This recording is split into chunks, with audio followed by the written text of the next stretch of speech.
اللهم صل على محمد وآل محمد. اعوذ باللہ من الشیطان الرجیم. بسم اللہ الرحمن الرحیم. اللہم صل علی محمد وآل محمد وعجل فرجہم. اس دعا میں امام علیہ السلام نے فرشتوں اور ملائے اعلیٰ کے رہنے والوں پر درود و صلوات کے سلسلہ میں ان کے اوصاف و اقسام اور مدارج و طبقات کا ذکر فرمایا ہے، اور یہ حقیقت ہے کہ ملائکہ کے بارے میں وہی کچھ کہہ سکتا ہے جس کی نگاہیں عالم ملکوت کی منزلوں سے آشنا ہوں. چنانچہ اس سلسلہ میں سب سے پہلے جس نے تفصیل سے روشنی ڈالی وہ حضرت علی ابن ابی طالب علیہ الصلاۃ والسلام ہیں، اور اس کے لیے آپ کے خطبات شاہد ہیں جن میں ملائکہ کی سور و اشکال، صفات و خصوصیات اور اللہ سے ان کی والہانہ محبت و شیفتگی اور ان کی عبادت و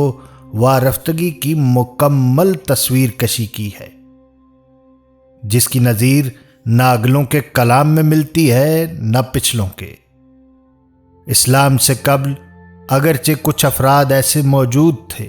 جو حقائق و معارف سے وابستگی رکھتے تھے،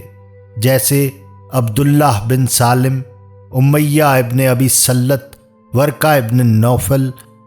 کلس ابن سعادہ، اقسم ابن سیفی وغیرہ، مگر اس سلسلہ میں وہ زبان و قلم کو حرکت نہ دے سکے، اور اگر کچھ کہتے بھی تو وہ طرز بیان اور کلام پر اقتدار انہیں کہاں نصیب تھا جو پروردہ آغوش نبوت امیر المومنین علیہ السلام کو حاصل تھا، اور دوسرے ادباء و شعرائے عرب تھے، تو ان کا موضوع کلام عموماً گھوڑا، بیل، گائے، اونٹ وغیرہ ہوتا تھا، یا حرب و پیکار کے خونی ہنگاموں اور خود ستائی و تفاخر کے تذکروں پر مشتمل ہوتا تھا، یا اس سلسلہ میں باد و بارہ کے مناظر، عشق و محبت کی واردات اور کھنڈروں اور ویرانوں کے نشانات کا ذکر تھا، اور مادیات سے بلند تر چیزوں تک ان کے ذہنوں کی رسائی ہی نہ تھی کہ ان کے متعلق وہ کچھ کہہ سکتے. اگرچہ وہ فرشتوں کے وجود کے قائل تھے، مگر انہیں خدا کی چہیتی اور لاڈلی بیٹیاں تصور کیا کرتے تھے. چنانچہ قرآن کریم میں ان کے غلط عقیدہ کا تذکرہ اس طرح ہے: اے رسول، ان سے پوچھو کہ کیا تمہارے پروردگار کی بیٹیاں ہیں اور ان کے بیٹے ہیں؟ کیا ہم نے فرشتوں کو طبقہ اناس سے پیدا کیا تو وہ دیکھ رہے تھے؟ امیر المومنین علیہ السلام کے بعد حضرت علی بن الحسین علیہ السلام نے ملائکہ کے اصناف، ان کے درجات و مراتب کے تفاوت اور ان کے فرائض و مظاہر عبودیت پر تفصیل سے روشنی ڈالی ہے. آئیے اس دعا کی طرف چلتے ہیں. شروع اللہ کے نام سے جو بڑا مہربان، نہایت رحم کرنے والا ہے. اے اللہ، تیرے عرش کے اٹھانے والے فرشتے جو تیری تسبیح سے اکتاتے نہیں اور تیری پاکیزگی کے بیان سے تھکتے نہیں، اور نہ تیری عبادت سے خستہ و ملول ہوتے ہیں، اور نہ تیرے تعمیل امر میں سعی و کوشش کی بجائے کوتاہی برتتے ہیں،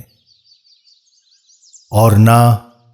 تجھ سے لو لگانے سے غافل ہوتے ہیں. اور اسرافیل صاحب سور جو نظر اٹھائے ہوئے تیری اجازت اور نفاذ حکم کے منتظر ہیں، تاکہ سور پھونک کر قبروں میں پڑے ہوئے مردوں کو ہوشیار کریں۔ اور میکائیل جو تیرے یہاں مرتبہ والے اور تیری اطاعت کی وجہ سے بلند ہیں، اور جبرائیل جو تیری وحی کے امانت دار اور اہل آسمان جن کے مطیع و فرما بردار ہیں، اور تیری بارگاہ میں مقام بلند اور تقرب خاص رکھتے ہیں۔ اور وہ روح جو فرشتگان حجاب پر موکل ہے، اور وہ روح جس کی خلقت تیرے عالم امر سے ہے، ان سب پر اپنی رحمت نازل فرما۔ اور اسی طرح ان فرشتوں پر جو ان سے کم درجہ اور آسمانوں میں ساکن اور تیرے پیغاموں کے امین ہیں، اور ان فرشتوں پر جن میں کسی سعی و کوشش سے بد دلی اور کسی مشقت سے خستگی اور درماندگی پیدا نہیں ہوتی، اور نہ تیری تسبیح سے نفسانی خواہشیں انہیں روکتی ہیں، اور نہ ان میں غفلت کی رو سے ایسی بھول چوک پیدا ہوتی ہے جو انہیں تیری تعظیم سے باز رکھے۔ وہ آنکھیں جھکائے ہوئے ہیں کہ تیرے نور عظمت کی طرف نگاہ اٹھانے کا ارادہ بھی نہیں کرتے، اور ٹھوڑیوں کے بل گرے ہوئے ہیں، اور تیرے یہاں کے درجات کی طرف ان کا اشتیاق بے حد و بے نہایت ہے، اور تیری نعمتوں کی یاد میں کھوئے ہوئے ہیں، اور تیری عظمت و جلال کبریائی کے سامنے صرف گندہ ہیں۔ اور ان فرشتوں پر جو جہنم کو گناہگاروں پر شعلہ ور دیکھتے ہیں تو کہتے ہیں، پاک ہے تیری ذات، ہم نے تیری عبادت جیسا حق تھا ویسی نہیں کی۔ اے اللہ، تو ان پر اور فرشتگان رحمت پر اور ان پر جنہیں تیری بارگاہ میں تقرب حاصل ہے، اور تیرے پیغمبروں کی طرف چھپی ہوئی خبریں لے جانے والے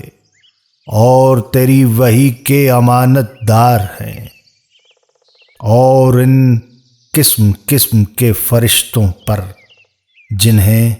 تو نے اپنے لیے مخصوص کر لیا ہے، اور جنہیں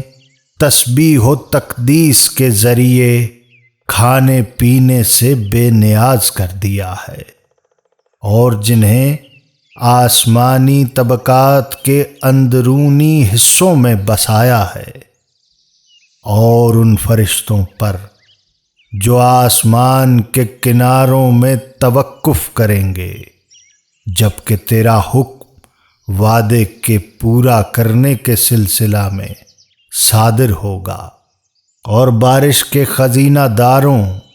اور بادلوں کے ہنکانے والوں پر، اور اس پر جس کے جھڑکنے سے رات کی کڑک سنائی دیتی ہے، اور جب اس ڈانٹ ڈپٹ پر گرجنے والے بادل رواں دواں ہوتے ہیں تو بجلی کے کوندے تڑپنے لگتے ہیں، اور ان فرشتوں پر جو برف اور اولوں کے ساتھ ساتھ رہتے ہیں، اور جب بارش ہوتی ہے تو اس کے قطروں کے ساتھ اترتے ہیں، اور ہوا کے ذخیروں کی دیکھ بھال کرتے ہیں، اور ان فرشتوں پر جو پہاڑوں پر موکل ہیں تاکہ وہ اپنی جگہ سے ہٹنے نہ پائیں، اور ان فرشتوں پر جنہیں تو نے پانی کے وزن اور موسلا دھار اور تلاطم افزا بارشوں کی مقدار پر مطلع کیا ہے، اور ان فرشتوں پر جو ناگوار ابتلاؤں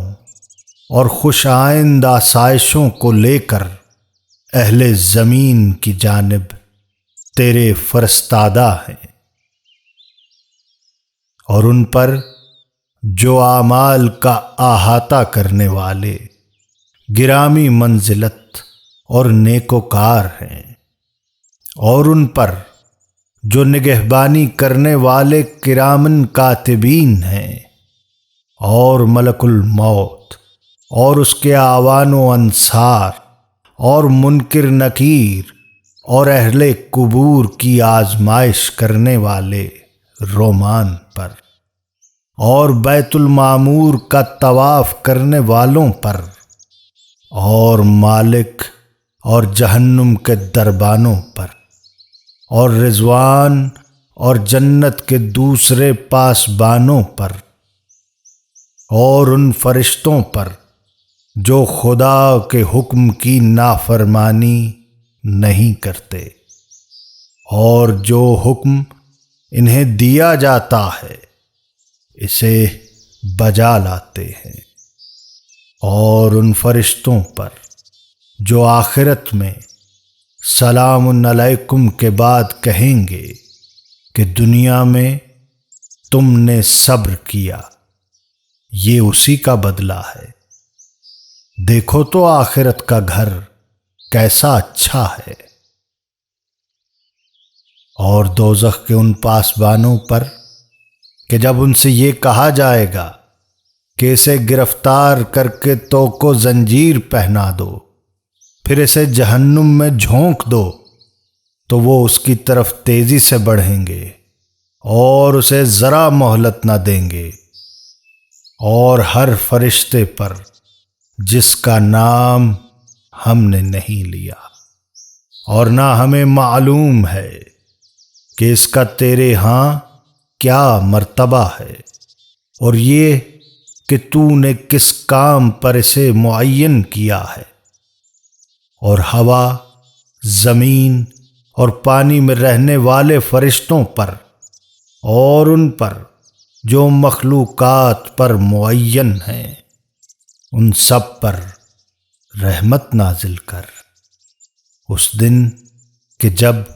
ہر شخص اس طرح آئے گا کہ اس کے ساتھ ایک ہنکانے والا ہوگا اور ایک گواہی دینے والا،